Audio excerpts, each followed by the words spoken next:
At 6 in the morning, my front door shuttered so hard the hinges cried.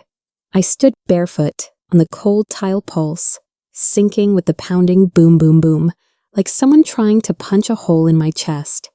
On the other side, a voice screeched my name high and jagged, the kind of sound that makes the neighborhood hold its breath. Another voice I knew even better arrived with a heavier sound. Metal dragged across wood, a hammer lifted a promise to break what didn't open. I lifted my eye to the peephole, red-rimmed eyes, a smile that didn't reach the soul, victory rehearsed in advance. I had changed the locks 5 hours earlier. I had rehearsed my breathing too. My hand hovered over the deadbolt. If I turned it, everything would change. If I didn't, everything would end. The pounding became a metronome of choices, mine for once. Then, from the hallway behind me, a calm baritone. "Hold on, I'll take care of it. No drama, no hurry, just the sound of authority entering the room." I slid the bolt. The knob turned. The door eased open as if it had been waiting for this exact second since the house was built. Faces on the porch blanched, the hammer dropped, and the air itself changed temperature. What they saw wasn't a weakness to be exploited. It was paperwork and proof, and a line they never expected me to draw. "Good morning," the baritone said beside me. Paper rustled like a verdict. "As of last night, you no longer have the right to cross this threshold." Silence. Then denial. Then desperation gathering behind their eyes like a storm. I felt the tile under my feet, the clock on the wall ticking toward the life I should have defended months ago. Go ahead, ask me how a woman like me learned to open a door and close a chapter in the same breath. 3 months earlier, I was softer around the edges. Quick to say yes, slow to set a boundary. My name is Miriam Mary Calder, 68, widow of Edwin. A librarian who read me poems on Sundays and left me a house that suddenly felt too big once his voice was gone. 328 Elm had 4 bedrooms, creaky stairs, and a peach-colored living room. We painted together the summer our son left for college. I filled the silence with small routines, watering the hydrangeas, polishing the clock he bought in Santa Fe, listening to old jazz on low. Grief is a quiet roommate. It doesn't argue, it just rearranges the chairs in your mind. But that morning before the pounding, none of this was a crisis. It was simply my life. I believed love could fix anything. I still wore my wedding band at night. And when the phone rang with a familiar voice, asking for help, I answered exactly like you think I did. "Mom, we lost the apartment." That's what my only child, Rowan, early 40s, good heart, when he uses it said. He didn't ask for money. He asked if they could stay for a little while. Behind him was his wife, Tamsin, firm handshake, bright smile, a woman who takes charge and doesn't apologize for it. I'm a grandmother too. Vesper is 12, all quiet eyes and quick intuition, and Jet is 9, pure sunlight and sneakers. The words 2 or 3 months sounded reasonable, like winter coats in a hall closet.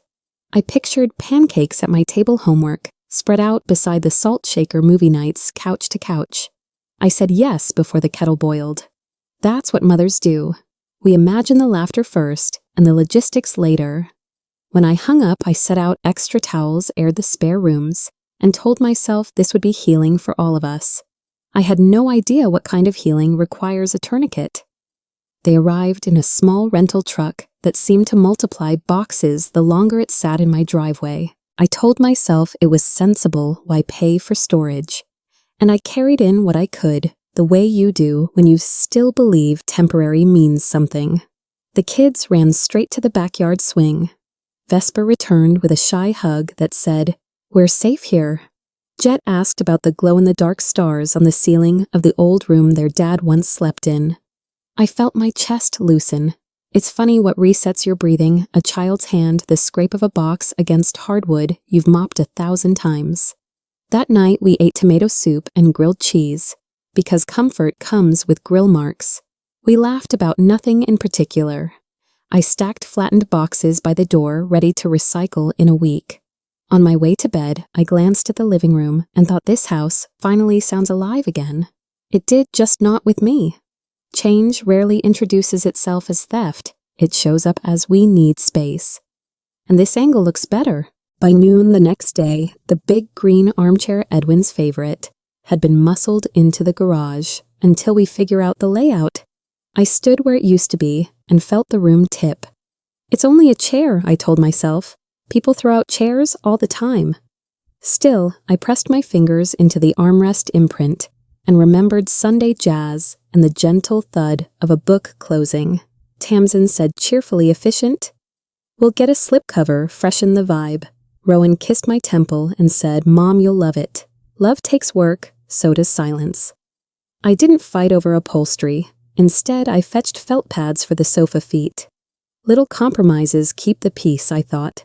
But peace isn't the same as permission, and when the garage door slid shut, I realized nobody had asked who that chair belonged to now.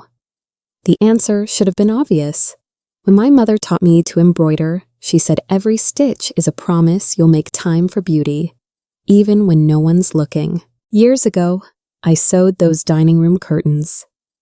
Myself, tiny birds perched along the hem, a private chorus facing the yard. The morning after the chair moved, I came downstairs to find the curtain rods bare. More light, Tamsin called from the kitchen. The room feels bigger. Rowan added, Mom, it's just fabric. Just fabric like wedding dresses, baby blankets, or flags. I folded the birds into a box and carried them to my closet, hands shaking in that harmless way grief has of returning. We'll get something modern, Tamsin promised. I nodded because arguing over curtains felt small, but the house tilted again, a fraction here, a fraction there. At lunch, the sun blasted the table. I kept thinking of my mother's voice, steady as a metronome. A home is a memory machine. Be careful who learns to operate it. Mantles are family stages. Ours held 3 photos of Edwin Hawaii in a cheap silver frame, a paperback in his lap, my head on his shoulder. By evening, scented candles and a glossy plant had taken their place. Less clutter, someone said. Like my husband's face was a tangled cord. I tried to be reasonable. Dust frames, clean glass compromise. Where's the Hawaii one, I asked. A shrug. The glass cracked. We tossed it. How quickly we say we, when I would be truer.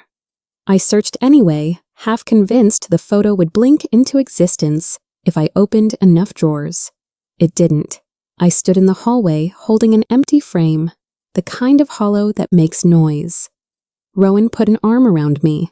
Mom, don't get stuck in the past. I wanted to tell him the past is why he exists. Instead, I set the frame down, turned off the lamp, and learned how darkness looks in a room that smells like someone else's idea of home. That night, my bedroom, my last quiet corner, got a style review. Too lived in, I was told. Too much history. I nearly laughed. History is what a house is for. The antique dresser, heavy. The gold-edged mirror, busy. The wedding photo. Maybe move it to a less central spot. When you're 68, people say, update like they're offering vitamins. I straightened the quilt my mother pieced the winter my father got laid off. 1,000 scraps made into one warm thing, and I said as evenly as I could, that's not clutter. That's my life. Silence, then a change of subject, then footsteps down the hall. I sat on the bed and traced the cracked paint on the window sash, a map of all the winters we'd survived. Outside, the porch light pooled on the walkway. I realized a strange truth that scared me a little. You can feel like a guest in your own room without anyone ever saying the word guest. We spent one weekend in 1993 painting the living room peach. The color wasn't trendy then either, but Edwin said it made everything feel like late afternoon, and he was right. 2 weeks after the move-in, I came home from the market and found fresh rollers, drop cloths, and a confident announcement. We're modernizing gray spread across the walls like a weather report. It's elegant, they said. Lighter, they said, though it looked darker to me, like rain. I stood with a paper bag of tomatoes and watched the last square of peach disappear behind the roller. My throat tightened the way it does at funerals, a private goodbye in a public room. You'll adjust, I was assured. Maybe I would. People adjust to bifocals, new hips, empty chairs. But that night, the lamps seemed dimmer, the corners farther apart.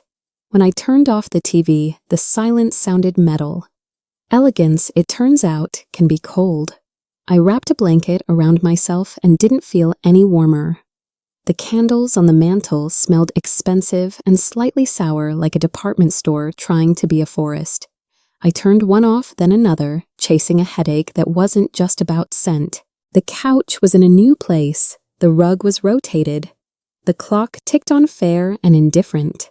I tried to watch an old movie, but nostalgia is a different thing when you're being erased in real time. I made tea and left it to cool. When I finally let myself cry, it wasn't loud. It was the sound a house makes when a window doesn't quite latch. I cried because I missed my husband, because I missed myself, because I couldn't find my bearings with all the furniture where love used to sit. Before bed, I checked the front door twice. I needed something to still be mine. Upstairs, I lay awake and listened to the newness settling. It creaked, it shifted, and somewhere inside that shifting, I felt myself thinning out. The next afternoon, my neighbor, Corey Ames, 72, sharp as a fresh needle. Widowhood survivor, brought over lemon bars and the kind of honesty you can only deliver across a picket fence. We sat at my kitchen table, legs touching like we used to during snowstorms. I told her about the chair, the curtains, the mantel. She listened without blinking. Then she said in a voice that didn't ask permission, "She's not redecorating. She's rewriting. There's a difference." I started to protest.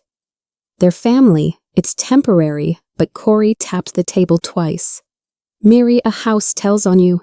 If you look around and can't find yourself, someone is trying to remove you." I wanted to argue. Instead, I looked at the gray walls and felt the truth like a draft under a door. Corey packed 2 lemon bars in foil and kissed my cheek. "Start paying attention," she said. "You can love people and still lock the cabinet." That night, I slept with the hallway light on. Every marriage has a talisman. Ours was the china set Edwin saved up for white bone. China, tiny painted blossoms, 12 of everything well kept safe behind glass. Because beauty can be fragile and still be useful. A week after the paint job, I caught a casual glance at that cabinet. I know too well, a measuring look, a merchant's pause. No one uses this right. Floated into the room like a test balloon. My stomach dipped the way it does on the last step when you expected one more. I answered too quickly. It was a gift. The reply came sugar-coated. "We'll talk later." When the footsteps faded, I stood in front of the glass and traced the reflection of my face over a teacup's gold rim. There's a moment when you understand the difference between ours and yours, and you feel the hinge give under someone else's hand. That night, I moved the cabinet key to a new place. It wasn't hiding, it was remembering I still had pockets. I was wiping crumbs from the dining table when I heard the camera shutter on a phone. There she was, angled just right, catching the afternoon light on my bone china blossoms, typing a description like a shopkeeper vintage. Excellent condition, priced to move. My chest tightened the way it does before a storm. "Please don't," I said, steady but small. That set was our 30th anniversary gift. She smiled the kind of smile that never reaches the eyes. No one uses it. Why not let it pay for things we actually need? I looked through the glass at 12 cups that had outlived 2 recessions and 1 great love. It wasn't about dishes, it was about promises. I pressed my palm to the cabinet, felt the cool through the wood, and tried to breathe through the ache. "Not today," I whispered. She shrugged and kept tapping. The listing went live, and with 1 thumbprint, my marriage went on clearance. That evening, I tried again, calmer, armed with memories, and the foolish hope that stories soften hearts. "Your father saved for months," I told Rowan. "He surprised me with those plates." He exhaled like I was reciting weather. "Mom, they're just dishes. We're trying to be practical. Don't be selfish." The word clanged like a dropped pan. Selfish. Mothers know that word carries a lifetime of weight. I felt the old reflex to apologize, to bake a pie, to make it easier for everyone but myself. Instead, I wrapped my hand around a lukewarm mug and said nothing. Silence can be a shield, but it can also be a trap when someone else narrates over it. We'll replace them someday, he added, as if love were a line item. I nodded because I couldn't trust my voice. Later alone in the hall, I said the truth out loud to the peach paint hiding under gray. They're not just dishes. They're the last night he called me beautiful. The buyer came quickly, cash a handshake, a smile that meant deal. I stood at the sink and listened to tissue paper crinkle like autumn leaves. When the front door clicked shut, I walked to the cabinet and stared at the negative space my life had left behind. Empty shelves reflect differently. They turn the room into a mirror you didn't ask for. She breezed in with shopping bags an hour later. 2 for 1, she said, twirling the tag on a new blouse. I thought about coupons clipped at my kitchen table. Through lean years, the way Edwin kissed my temple and said, "We'll make do." I touched the glass where the sugar bowl had slept. The cabinet was spotless, but the air felt dusty. It occurred to me that grief doesn't always knock. Sometimes it steals forward and rearranges the light. I closed the cabinet gently, like tucking in a child who wasn't there, and realized I had no key to the part of me that kept saying yes. A van pulled up with cheerful logos and a promise to make everything like new. 3 people in matching shirts marched in with bins labels, and a confidence that comes from being paid by the hour. I stood guard near my grandmother's curio oak and glass, wavy from age, full of little oddities that make no sense unless you knew us. "This is a moth hotel," one of them joked, hand already on the edge. "We can haul it out." "No," I said, surprising myself with the firmness. "Not that." He shrugged, moved on to the garage. I lost track of what left boxes that had lived through 3 addresses, a carton that once held Edwin's army letters. After they drove away, the house smelled like lemons and loss.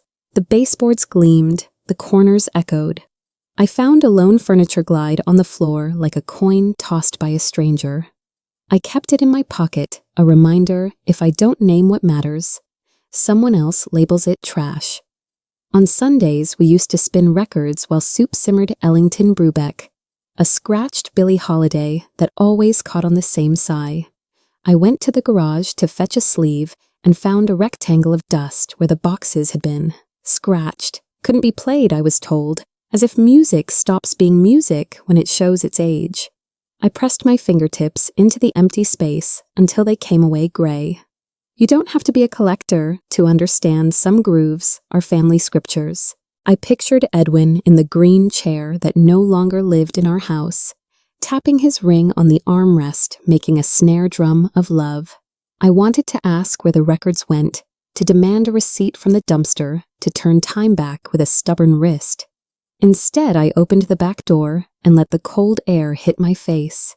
It's strange, the day you lose the soundtrack, the quiet doesn't comfort you. It indicts you. When the house starts speaking a language you don't recognize, you go to someone who remembers your accent. Corinne Corey. Ames sat me down with hot tea and lemon, and the kind of eye contact that says, "I've outlived worse." I told her about the china, the records, the cheerfulness that felt like conquest. She listened, then tapped the rim of her cup. "Mary, this isn't spring cleaning. This is erasure." I bristled, ridiculous word, dramatic. "They're family," I said. She leaned in. "A thief with your last name can still pick your pockets." We laughed because the truth sometimes needs a smile to land. Then she got practical the way older women do. Document what's gone, move what you love, and stop asking permission to exist in your kitchen. I walked home with her extra tea bag in my pocket. The porch light clicked on by itself at dusk. For the first time, I wondered if I had trained my house to welcome people who didn't love it back. After tea, I tried a new sentence at dinner. "I miss my things." The room responded like a chorus. "We're just trying to help. We're making it livable. Don't be dramatic. I've raised a child, buried a husband, and paid off a mortgage. Drama isn't my hobby." Still, the word dramatic can shrink a woman to the size of a doormat if she lets it. I smiled, refilled water glasses, and swallowed the apology, rising like heartburn.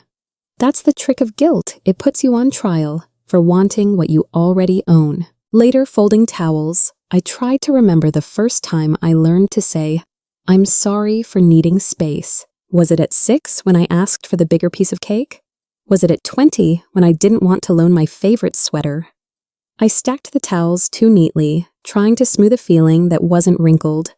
The house hummed refrigerator vents, the judgmental choir of useful things, and I realized I was being taught to vanish politely. You can tell who believes they run a place by their stride. She moved through hallways with a landlord's tempo, opening cabinets mid-sentence, dropping a purse wherever gravity pleased, narrating improvements. Like a tour guide with a tip jar, I found myself making myself smaller, hugging the fridge door, while someone reached for ice, standing in my own doorway, like a guest waiting to be invited in. My mother used to say, "Claim the stove if you want to feed your life." That night, I set a pot to boil just to listen to the whisper of steam. She reached past me to adjust the flame without asking. Such a small thing, a hand crossing a boundary. But I felt the heat rise in my face. "I've got it," I said, gently moving her wrist away. The room paused. She laughed. "You're cute when you're feisty. Feisty is what some people call you when no lands." I stirred the pot and promised myself the kitchen would learn my name again. Boxes breed when no one's watching. Hallways narrow. Closets develop new tenants with last names that match yours. Just while we get back on our feet became, "We should move the desk into your sewing room, and then let's store the stroller here. It's only for a season. Seasons change. Houses remember." I labeled a few of my own boxes, photos, quilts, papers, like sandbags against a rising river. "We can put those in the attic," she offered. "The attic is where hope goes to nap." "They stay," I said, trying to sound casual. Rowan kissed my cheek and promised they'd look for a place soon. I smiled because mothers collect promises the way children collect marbles bright, round, lovely, to hold rolling everywhere when the box tips. That night, I tripped over a pair of shoes that weren't mine. I set them by the door and stared at them until the refrigerator sighed. Temporary had planted a flag. The doormat didn't say welcome anymore. It said surrender. In the hush after midnight, the Santa Fe clock ticked its honest report. Not early, not late, just now. Edwin picked that clock out of a stall that smelled like cedar and roasted chilies. "It sounds like a heartbeat," he said. When the house felt too gray, I stood under it and let the rhythm steady me. I remembered him telling me once when I was afraid to send an angry letter, "Write it. You don't have to mail it." So I wrote a letter I didn't plan to send to the woman who smiled while selling my life to the man who let her. I wrote until my hand cramped, then read it out loud to the clock like confession. The words surprised me, not cruel, just clear. When I finished, the house felt less tilted. I folded the pages and tucked them behind the clock as if I were hiding a key. Maybe I was. Maybe the first door I needed to open was my own voice. Comfort food is a truce you offer yourself. I made enchiladas the way my mother taught me, green sauce chicken pulled by hand, a sprinkle of white onion for bite. The kitchen smelled like 1978 in the best way. I plated dinner with pride, as if presentation could rewind paint. Too heavy came the verdict delivered with a health blog tone. "We're trying to eat lighter." I looked at the plate like a teacher grading her own paper. "You can make a salad," I said. "I'm having this." I took the first bite slow, a small rebellion that tasted like spice and ceremony. Rowan watched us like a referee. I told a mild joke. It landed in silence. That's when I realized I wasn't cooking for us. I was cooking for the marriage that used to sit at this table for the kids. My son used to be, for the woman I was when home had one definition. I finished my plate anyway. Sometimes the only person you feed is the one who needs you most. Cracks don't announce themselves, they echo. I heard it from the hallway, two low voices sharpening a clatter of something set down too hard. Money schedules who forgot what ordinary friction, until I caught a line that wasn't ordinary at all. "You promised she'd sign." The air thinned.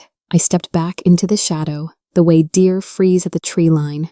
"You're pushing too fast," the other voice snapped. You want the house or not?" The question hung there heavy as the hammer I hadn't yet seen. I learned something then. When people practice their victory speeches too early, they start arguing about where to hang the trophy. I slipped into my room and closed the door without a sound. My hand was steady on the knob, steadier than it had been in weeks. The clock ticked once, twice. I sat on the edge of the bed and stared at the dark window until my reflection looked like a stranger who'd stopped being afraid. It began with sighs and a palm to the forehead. She moved slower, left half a sandwich on the plate, stared into the middle distance like a soap opera heroine. "Dizzy spells," she murmured. "Bleeding. Places I shouldn't. No insurance now," she added softly because of the job situation. A specialist's name floated across the table, Dr. Soren Melgar. The best, of course, the best, because fear always points to the tallest building in town. I'm 68, but mothering is muscle memory. I reached for my calendar. "We'll schedule it tomorrow." She protested just enough to sound noble, then yielded like someone too brave for her own good. Rowan hovered wide-eyed, pulling out the chair, fetching water, looking like a husband in a waiting room. I thought of the women I've known who caught cancers too late. I thought of vows that include the words in sickness. I didn't think of money, not yet. Fear doesn't read bank statements. It reads the face across from you. The clinic quoted numbers that don't sound like numbers when you say them out loud. Tests, scans a biopsy fast. I stood at the bank counter with my driver's license and Edwin's quiet blessing in my ear. He bought 2 little plots years ago, a foolish dream of a cabin we'd never build. I sold both in a day. The teller counted out the total as if it were ordinary. I carried the bank envelope like a newborn, careful, close both hands. At home, I set it on the table between us. "For your health," I said. She cried beautifully, no blotches, just shimmering gratitude. Rowan squeezed my shoulder, called me an angel. I shook my head. Just a mother. I believed it. Every generation pays forward what the last one taught. We give, we drive. We sit through waiting rooms. We pretend we're not scared. That night, I slept beside a phone set to loud. Money can buy time, I told myself. I didn't ask for change. Marble floors, quiet fountains, a receptionist who said my name like she'd practiced. I sat under a ficus with a magazine that had outlived its headlines and watched other families speak in murmurs. She squeezed my hand before the door. "It's intimate tests and all. Can you wait here, of course?" I stared at a poster about early detection and counted the ceiling tiles 3 times. After 2 hours, she returned with a halo of fatigue and the soft voice of a survivor. "They need more tests. Many." We drove home in careful silence like ice on the road. I made tea. She didn't drink it. That night, I prayed the old-fashioned way, out loud to Edwin and to a God who knows how long hallways feel. On the fridge, I stuck the appointment card with a magnet, shaped like a chili pepper we bought in Santa Fe. It looked cheerful and wrong. I told myself tomorrow answers. Instead, tomorrow brought a rumor. At the farmer's market, Alma Rojas, who knows everybody's business by lunchtime, tucked tomatoes into a paper sack and leaned in like she was about to share a recipe. "Saw your daughter-in-law at Monte Verde Aesthetics." "On Friday," she said. "Came out looking like $1 million. I laughed because that's what you do when the ground tilts, not the hospital." Alma shook her head. "Honey, that place is noses and necks." The sack trembled in my hands. A gust lifted napkins from a nearby stall. I didn't chase them. I walked home counting cracks in the sidewalk the way I did when Rowan was 5 and I needed a game to get us across a long parking lot. At the kitchen table, I set down the tomatoes and waited for my breath to come back. When she entered, cheerful and polished, I asked very softly, "Where were you Friday appointments?" she said. Plural. My heart dropped like a spoon into an empty sink. Plural can hide anything. I held the bank receipt like a photograph of a person I used to be. "I gave you $120,000 because I thought you were sick," I said. She tilted her chin. "I was sick. Sick of hating my face. It's called self-care." Rowan stepped in Peacemaker's hands up. Mom, does it matter what the money was used for? She feels better. That sentence cracked something old and stubborn inside me. It matters, I said. My voice surprised me, not loud, just level, like I'd finally found the right radio station. It matters what we say to pry open a person's wallet. It matters what a promise costs. He blinked, cheeks flushing like a boy caught lying about homework. She folded her arms, trying on righteous. I thought you cared about my health. I do, I said. That's why I'm asking questions. The room went quiet. Somewhere the refrigerator motor kicked on steady as a metronome.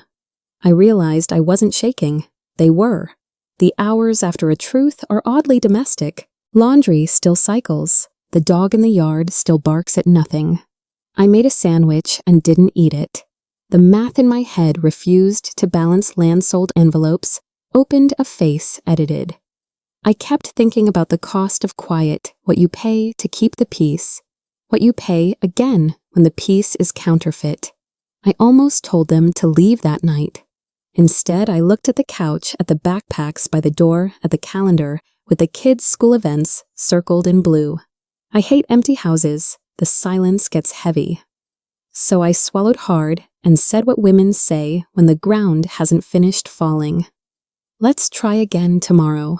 Upstairs, I changed into my softest pajamas and brushed my teeth twice because routine can be a raft. I climbed into bed and listened to the new house breathe around me. Freefall, it turns out, is quiet at first. At 2:37 a.m., thirst nudged me awake. I patted down the stairs, careful on the third step that squeaks. The kitchen was moonlit, the kind of blue that makes you believe you're invisible. Voices drifted from the backyard, low planning voices.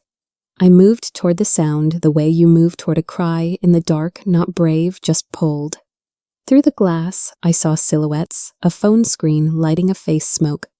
Curling into winter air, in a few months she'll sign one voice. On the side bed. Then we can put her somewhere cheap. Somewhere cheap. The words hit the window and came back at me. My hands went cold around the empty glass. It's a $4 million property, the other voice said reverent. We deserve it. I slid back into the shadow, every nerve awake. It wasn't the plan that broke me. It was the practice in their voices. They'd rehearsed. They were ready. I've heard cruel things in my life, but nothing like this. My mom has lived long enough, said not as a joke, said as a line in a business plan. The backyard light clicked off. I stood in the hallway and let the dark decide what kind of woman I was going to be next. There is a version of me that collapses on the kitchen floor and waits for the sun. There is another version, one Edwin would recognize, who gets up and makes a list. I went upstairs and sat on the edge of the bed until the clock caught my breathing. I opened the nightstand and found a small notebook with a blue spine, the one I used for grocery lists and prayers. I turned to a blank page. On the first line, I wrote in my neat librarian's hand, "No more." Then I underlined it twice. The pen didn't shake. Morning came like a verdict, birds loud, coffee too bitter, the mirror honest. I stood in the shower and let the water beat a rhythm into my shoulders. Not a victim. I dressed like I had somewhere to be, and I did toward a life I wasn't going to surrender. At breakfast, I buttered toast and asked about homework. I kissed Jet's head, tucked a strand of hair behind Vesper's ear. I said good morning like a spell. When she mentioned touring senior communities, I smiled the way you do at salespeople who keep talking after you've already decided. Let's keep options open, I said, and meant the opposite. After they left, I cleaned the sink, wiped the counter, and put the kettle on. Simple movements. A quiet drum roll. I pulled open the drawer with the takeout menus and found what I was really looking for, an old cream-colored business card with a name that meant backbone. I set it beside the kettle like an invitation. Arden Whitlow, attorney at law. Edwin's friend for 30 years, the one who handled our will, and scolded us for leaving jumper cables where mice could chew them. The card felt heavier than paper. I dialed and expected a receptionist to put me on hold. Instead, a familiar baritone answered warmer than I remembered.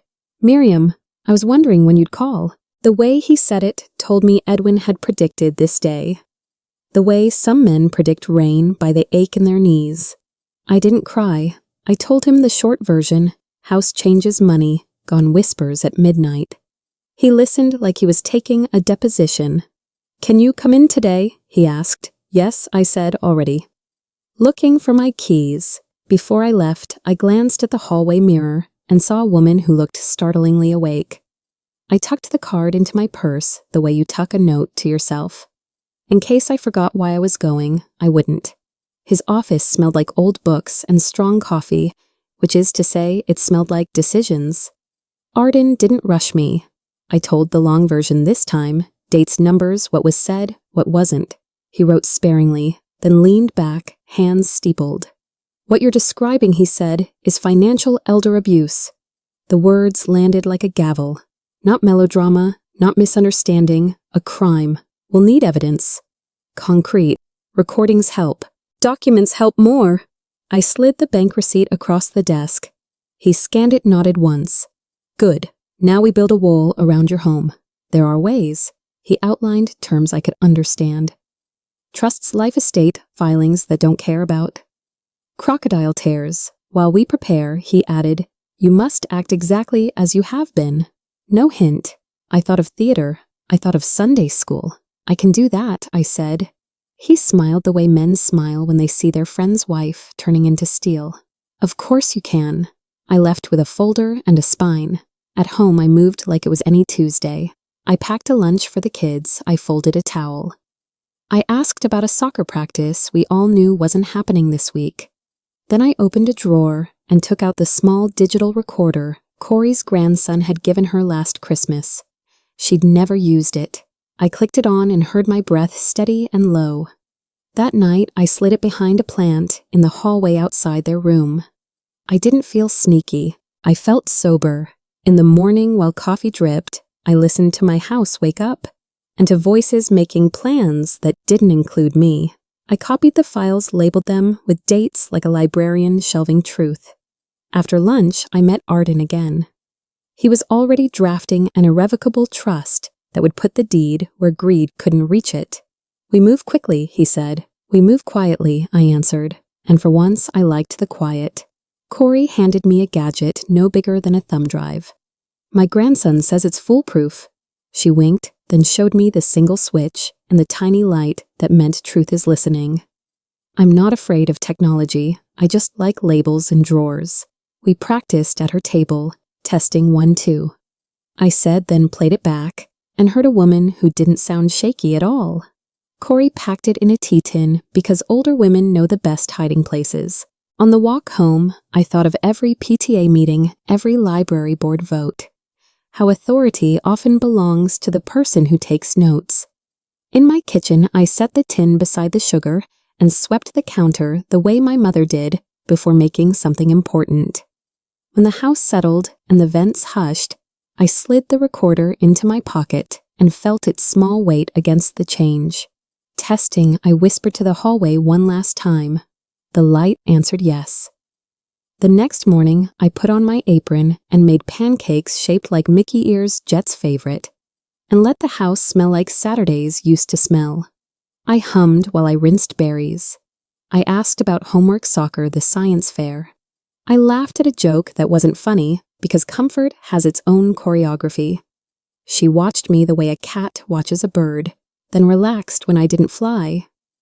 "This is nice," she said. "You seem calmer." I poured coffee into the mug with the hairline crack Edwin never let me throw away.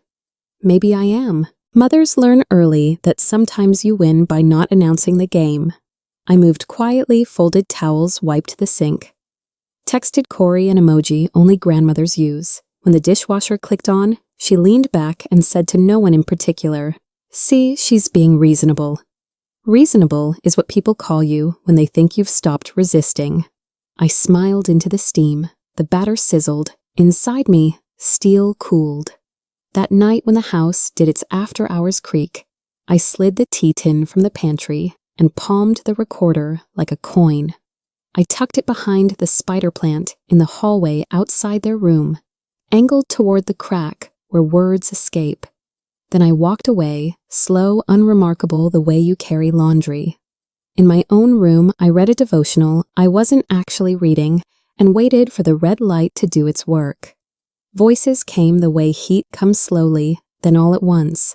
Numbers, dates, my address said out loud in someone else's mouth. I lay perfectly still and tried to breathe with the clock. A laugh that didn't sound like joy, the scrape of a drawer, the phrase paperwork transfer, as casual as ordering takeout. I didn't cry. Tears fogged the lens. Instead, I counted 6 heartbeats between every sentence they said and memorized the cadence of a plan that would not belong to me. The recorder caught all of it. In the morning, while the coffee dripped, I downloaded the files and named them the way. Librarians catalog weather, clear, dated, unarguable.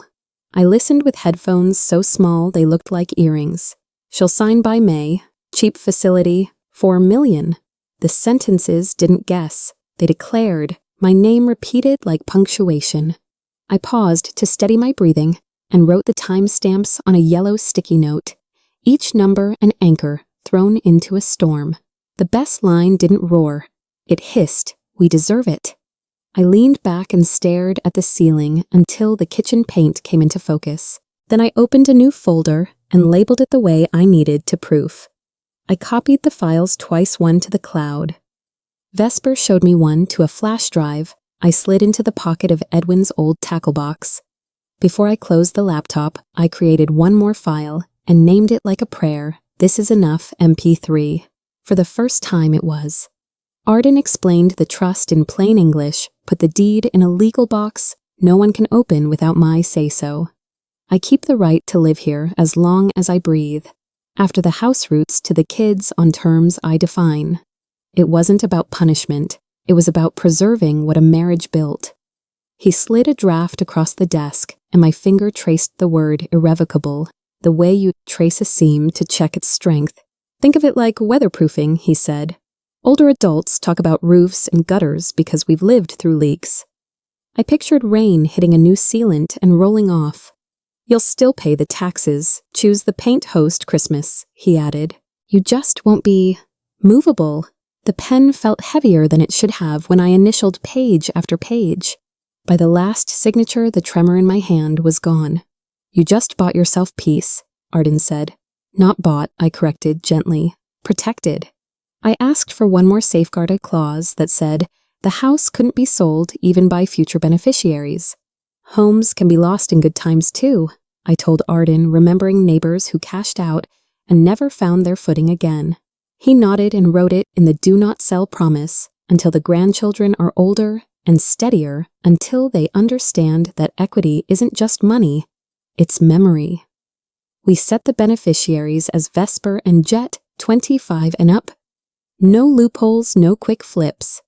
I pictured them standing in this hallway years from now, arguing about a rug instead of a deed. The printer spat warm pages. I read every line with my librarian eyes, catching typos and catching my breath. When I signed the clause, I felt something click inside, like a deadbolt finding home. That one, Arden said, tapping the page, is where many people blink. I didn't blink. That one, I said back, is why I'll sleep tonight. Arden told me to keep the performance going. So I did blood pressure check, morning walk casserole for the freezer, a joke about knee braces on the church group chat. At breakfast, she floated the topic of senior living communities, again this time with brochures. I sipped my coffee and played my part.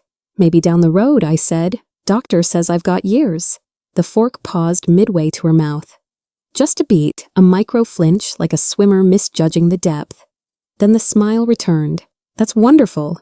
I nodded, folded laundry, and hummed a hymn my mother used to sing when she didn't want to argue. When I loaded the dishwasher, I watched her reflection in the window, a person confident enough to plan my future out loud. I dried my hands and patted my pocket. The recorder rested there warm from my palm. If she noticed, she thought it was a chapstick. We both pretended nothing was happening. Only one of us was right. You don't plan your braveries for decent hours.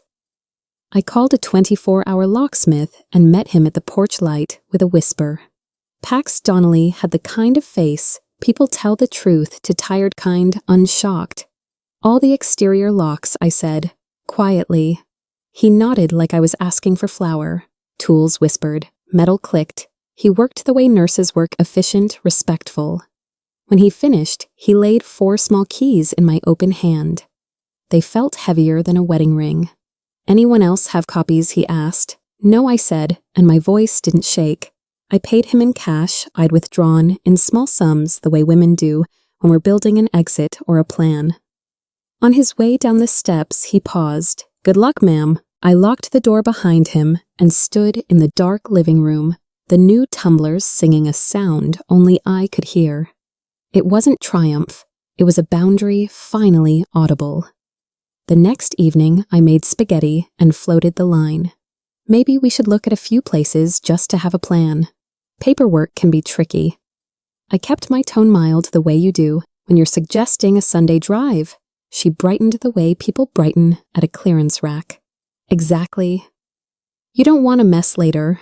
Rowan nodded, relieved to be told which way was downriver. I twirled pasta and asked the questions a docile person would ask. How would deed transfer work? Would we need a notary? She answered too quickly, like someone who'd rehearsed. Yes, I'll call to set things up. I stacked plates, wiped sauce, put leftovers in a container, labeled with blue painter's tape like always. When the kitchen was clean, she was already on her phone in the hallway, voice sugary setting a date. I rinsed the colander and thought of fishing with Edwin. Sometimes the lure is patience. Tonight, patience had teeth. They chose Monday, March 15th at 10 a.m., a time that feels official, like banks and verdicts. She slid the appointment across the table like an invitation to a party that had already happened in her head. I nodded, recorded it in my planner, and texted Arden a single line, "We're on for 10. He replied with a thumbs up, and a minute later, back door as discussed. In their room that night, I heard the sound of a cork, the soft pop of premature celebration. Laughter rose through the vents, light and bright and careless. I stood at the sink and washed 2 wine glasses we wouldn't share. Then I dried my hands, turned off the light, and walked down the hall with a calm that felt borrowed from a stronger woman. Not today, I whispered to the gray walls, meaning the past, meaning surrender. On my nightstand, the folder with the trust papers hummed like a quiet engine. It would carry me in the morning. They dressed like they were headed to a ribbon-cutting pressed suit heels that clicked like punctuation. At 9:58, the doorbell chimed. He's here, she sang, racing to the knob. It didn't turn. She tried her key. Nothing. Mom Rowan called, voice tight. The lock. I wiped my hands on a dish towel and took my time to the foyer. Oh, I said lightly, I had the locks changed last night. Safety. The color drained from her face like a deflating balloon. Open it, she hissed. The bell rang again. I tilted my head at the peephole and met eyes that weren't surprised. In a moment, I replied through the wood. She knocked harder, a little wild around the edges now. You're ruining everything. I looked at the deadbolt, gleaming like a metal, and finally slid it back. The door cracked not for them, but for the air that needed to move. The hallway held its breath. Somewhere in the house, a clock struck 10. Before anyone could bluster, I heard the soft click of the kitchen entrance. Dress shoes on tile. A leather briefcase set down with intention. Calm walked into my house like it paid the mortgage. Good morning, came the baritone from behind me, steady as a verdict. They spun around. Confusion curdled into dread. How did he get in? She demanded. I didn't answer. I stepped aside so the light fell on the papers in his hand. Let's sit, I said, voice even. Today we speak plainly. We moved to the living room, the same room that had been painted gray without asking, and for the first time in months, I liked the color. It felt like steel. He opened the folder. Paper rustled the way courtrooms sound before a judge enters. She reached for the hammer of her voice, but it slipped. Rowan sank into the sofa like a man remembering the difference between borrowing and taking. I rested my palm on the armrest, then said the words I'd practiced, begin. I set the small recorder on the coffee table like it was a bell in church and tapped the button. My living room filled with our midnight ghosts. She'll sign by May. Cheap facility, 4 million. We deserve it. The words didn't wobble, they marched. I watched color drain from one face and courage drain from another. It's a strange power hearing your name weaponized and then hearing the air stop when the truth answers back. The gray walls once an insult felt like armor. I didn't speak. I let the audio finish the sentence I'd been trying to say. For months, I am not confused. When the final line hit, my mom has lived long enough, the house went needle-drop quiet. Even the clock seemed to hold its breath. For a heartbeat, no one moved. Then the hammer that had been propped by the door slid and landed with a dull thud on the rug. I didn't flinch. The sound belonged to them, not me. Arden opened his folder, and the paper rustled like common sense. He spoke in plain English, the way men do when they've buried too many clients' illusions. This home now lives inside an irrevocable trust, he said. She holds a life estate, the right to live here, as long as she wishes. You cannot mortgage, sell, or otherwise encumber this property. Not today, not ever without her express consent. The words settled in the room like furniture that finally fit. I watched comprehension land first as anger, then as inventory, then as fear. Arden tapped a page. Additionally, attempts to coerce, defraud, or isolate an older adult around housing are criminal matters in this state. He didn't raise his voice. He didn't need to. The law is loud even when it whispers. I folded my hands in my lap so they wouldn't shake and realized they weren't. For months, I'd been begging for decency. Today, I brought documentation. Decency listens to very few things. Paper is one of them. We moved to money, the language that drains all romance from a room. Arden placed the bank receipt on top of the audio transcript and aligned the corners. $120,000 obtained under false pretenses, he said. 30 days to return the full amount in certified funds. Failure triggers civil action and, if necessary, criminal referral. She reached for outrage and found only volume. It's gone, she snapped as if absence absolved, then began arranging its return. Arden replied, not unkind, not budging. Rowan stared at his hands like answers might bloom there. I thought of the land Edwin bought for his silly cabin dream and of the appointment that became a mirror. I thought of every night I told myself not to rock the boat, and how somehow the boat still capsized. 30 days, I repeated, my voice exactly level. No extensions. It landed like a door latch. Outside, a delivery truck rumbled past, the ordinary world continuing. Inside, the extraordinary finally did. I slid a photo across the table. The bone china in its glass nest date, stamped by my old phone. 45,000 appraised, I said. Sold without permission. Arden added the words I needed. That's aggravated theft. She reached for a defense and came up with dust. She said I could. I did not, I said. And the certainty in my voice shocked me with its quiet. He listed remedies, restitution, small claims for portions that slip under thresholds, the math of consequences. I thought of the night the cabinet went hollow and how sound changes in an empty room. We can track the buyer, Arden added, demand return or value. I nodded, though what I really wanted back couldn't be boxed the moment Edwin lifted the lid and grinned like a boy. Still, numbers matter. Boundaries need receipts. On the mantel, the expensive candle flickered like a nervous witness. I blew it out. The room smelled better, without pretending to be a forest. I stood because some sentences require it. You have 48 hours to move out, I said. Clothes, personal documents, your own electronics. Nothing else leaves this house. The list sounded clinical. The feeling was not. I pointed at the hallway closet. I've boxed what belongs to you. Labels are clear. You'll learn a lot about yourself in the moment you draw a line. I learned I don't tremble when I'm done being afraid. She inhaled to argue. I lifted a hand, palm open, peace, and stop at once. No more conversations that twist the meaning of love.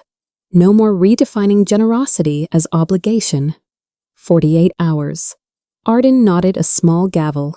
The room skittered with motion texts, zippers, the frantic rustle of people who thought they were redecorating and suddenly realized they were leaving. I stayed standing until the first suitcase thumped onto the top stair. The house, which had felt occupied but not inhabited for months, exhaled. I matched it. 48, I repeated, not 49. When the noise quieted, Rowan sank to his knees in front of me, the way toddlers do, not men in suits, his hands clasped. Mom. I'm sorry, he said, and for one slice of a second, I saw the child who used to hand me rocks from his pockets like treasure. I was scared. I was stupid. Please. There are 1,000 stories where this would be the turn and the music would swell, but apologies without repair are just prettier lies. Being sorry helps you, I said softly. It doesn't return what you took. His face crumpled. I'll change. Start with the money, I answered, then learn to tell the truth before it's recorded. He flinched. We both heard the line we couldn't cross back over. I touched his shoulder, not to absolve, just to mark the place, where a mother ends and a woman begins. He stood slowly older than he entered. The rug between us looked like a map of land that no longer touched. Vesper found me in the kitchen later, cheeks splotchy, courage bigger than her body. Grandma, is it our fault? She whispered. I knelt so our eyes were level. No, baby. Grown-ups made grown-up choices. Jet stood behind her with a backpack he hadn't let go of all day. Do we still get to visit? I swallowed the ache. This is your home as much as mine, I said. When you're with me, you'll be safe. And one day, when you're older and wiser than all of us, this house will belong to you both. Vesper blinked. We won't sell it, she said, as if answering a test she hadn't studied for. Good, I smiled. Some things you keep to keep yourself. I packed snacks for the drive muscle memory and slipped a Polaroid of the backyard swing into Vesper's pocket. Proof of joy, I told her. She nodded like a grown woman, then hugged me like a child. Both are true. Both will be needed. By late afternoon the next day, Rowan stood in the doorway like a man asking permission to breathe. He held an envelope, edges softened by hands that had second thoughts. 30,000, he said. It's what I could pull together. I'll get the rest in time. I counted it the way banks taught me quietly twice. 30 days, I repeated. No creative math. He nodded, throat-working. I know. I wanted to tell him about every bill I folded in half at our kitchen table, to make a month stretch how money has a way of exposing character, the way rain exposes a leak. Instead, I slid the envelope into a drawer. Not hidden, not displayed, just where things go, when they are not yet resolved. He looked at me as if searching for a door that wasn't there. Good night, Mom. Good night, I said, using the voice that tucked him in for years. The difference now was simple and impossible. The lights went out on time. The moving truck closed with a metal sigh. She didn't look back. Of course she didn't. Some people only understand rearview mirrors when they're checking their own lipstick. Rowan climbed into the driver's seat without theatrics, no last-minute speech, no promise he couldn't keep. He lifted a hand, not quite a wave, something like surrender. I stood on the porch where we once took first day of school photos and watched the taillights fade at the stop sign that has bossed our street for 30 years. A winter bird landed on the railing, tipped its head at me, then flew. I went inside, turned the deadbolt, and listened to it catch. Not triumph. Not revenge, just a hinge doing its job. I put the kettle on because that's what women do, after battles large or small. We make tea and take stock. In the stillness, I could hear the house decide to trust me again. A floorboard sighed, a cabinet settled. So did I. Peace doesn't arrive like a parade. It comes in practical ways, a hallway that doesn't need negotiating, a couch that stays where you left it. A kitchen drawer that opens without an argument.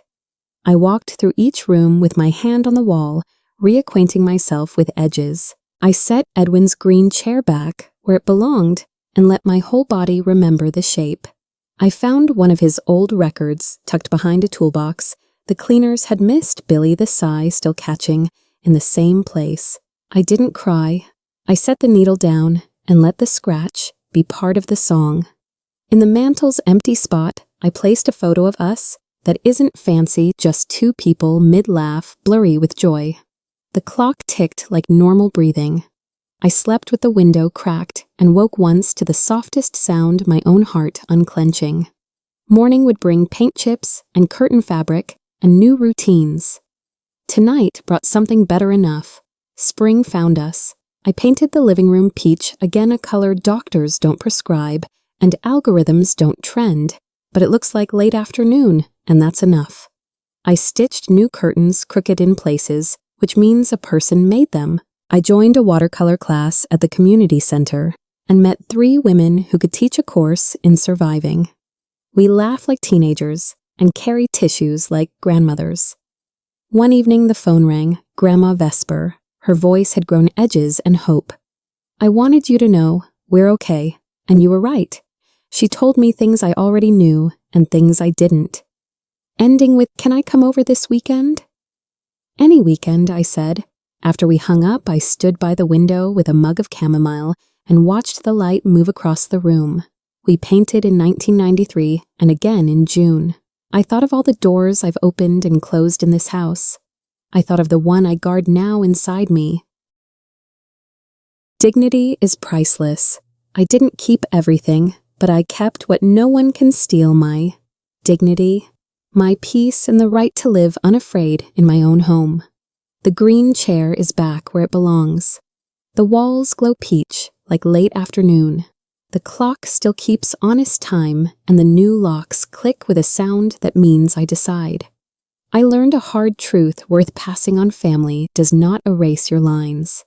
Love does not mean you must endure what breaks you. Boundaries are not walls against people. They are doors you control. If this story touched something quiet in you, an heirloom you protect, a line you're ready to draw, tell me in the comments with the words I remember. Share one object or boundary you're keeping so someone braver tomorrow can borrow your courage today. If you know a friend who needs this reminder, share this video with them. And don't forget to follow the channel for more true stories of women who refuse to be erased.